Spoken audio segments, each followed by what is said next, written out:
I'm Mikey G, and it's Monday, June 5th.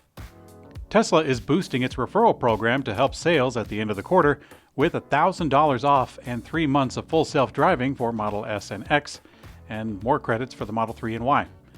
Tesla updated its Loot Box, which is a section of the mobile app that operates the referral program, to change the benefits. Tesla appears to be looking to boost sales by the end of the quarter because those incentives are only in place for people who place an order by June 30th. We have noted earlier that Tesla might be trying to liquidate inventory as the refreshed Model 3 is about to be announced, we believe. Tesla's new inventory vehicle numbers are going down after a high earlier this year, as recent discounts, new tax credits, and referrals appear to be working. New inventory data tracked by Matt Jung shows that Tesla hit a new record high just this last April. It shows nearly 20% drop in the last few weeks. Furthermore, Tesla's inventory is generally going up in the U.S. around this time of the quarter as U.S. production moves to produce vehicles for local market. The Model S and Y inventory appears to be stable, which is particularly surprising considering the Model Y has impressive production capacity. Tesla has reclaimed the production EV lap record on the famous Nürburgring racetrack with a new Model S Plaid equipped with a track package. Nürburgring has been a fighting ground for Tesla and Porsche over the last few years, trying to get the fastest lap time.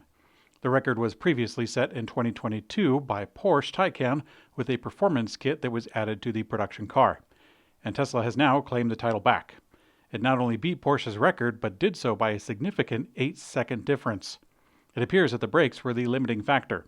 Tesla didn't want to unlock higher top speeds without the electric supercar having bigger brakes that would be able to slow it down after achieving the top speed. CharIn, the association behind the CCS charging standard, has issued a response to Tesla and Ford partnering on the North American charging standard. It seems that the move really hit CharIn where it hurts because they are firing back with everything they have, with some claims that really don't hold a whole lot of water. Among their response, they say that competing standards are creating uncertainty, that CCS deserves public funding because it is an open standard. They claim that CCS is future-proof and that it has lower probability of faults, and that having different standards will lead to investment obstacles. And they also claim that they win out over, quote, the negative impact on the handling of charging equipment and therefore the user experience. Now, that last one is rather strange considering that the CCS charge connector is quite large and difficult to handle, and it's pretty much the main reason that people are pushing to adopt the North American charging standard. Now, in my opinion, CharIn has made their case worse with this response, and it sounds a little bit desperate. General Motors CEO Mary Barra says that she doesn't see profitability on electric cars in the $30,000 to $40,000 price range until the end of the decade, or maybe even later. Now, in Electrek's take, we think that General Motors can make a profitable car at that price range, and others certainly have. While Tesla likely doesn't make too much on the base Model 3 purchase price, their industry-leading profit across their lineup has made other automakers drool. Startups like Rivian are essentially selling investors on distant profitability, while the understanding that they will be operating at a loss for many years is still current. Of course, Rivian doesn't have a cheaper price vehicle, but I think you know what I'm getting at. General Motors has already made it as a company, but that doesn't mean that they've made the electric transition. And now we know that it's not even near profitable for them. Now, Barra acknowledged that Tesla is a leader in profitability, scale, and technology, which was really good because in response to this very article on Electrek, Elon Musk responded saying that Tesla aspires to help other car companies. He then pledged that Tesla will enable other car companies to use all open-source patents, the supercharger network, and he would be willing to license autopilot, full self-driving, or other Tesla technology.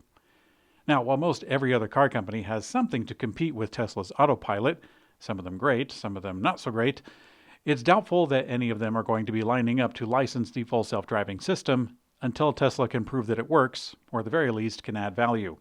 As far as other technologies go, perhaps there could be takers for Tesla's battery pack design, drivetrain, and power electronics.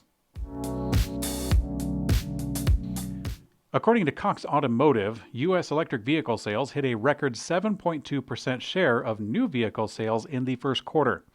And from a political perspective, things seem to be changing. Across the nation, counties with the highest EV adoption rates have usually been higher income, liberal areas. But according to the Washington Post, it is on the move.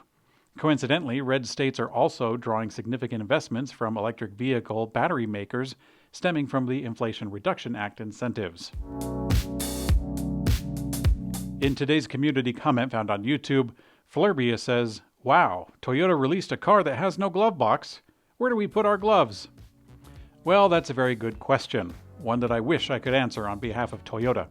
But I'll tell you this, my first electric car didn't have a glove box at all, and I struggled with it every single time I had to put my gloves somewhere. That first car had a couple of other problems, but the glove box was really the worst part of it. Thanks for watching Quick Charge by Electrek. I'm Mikey G, and I hope you have a great day.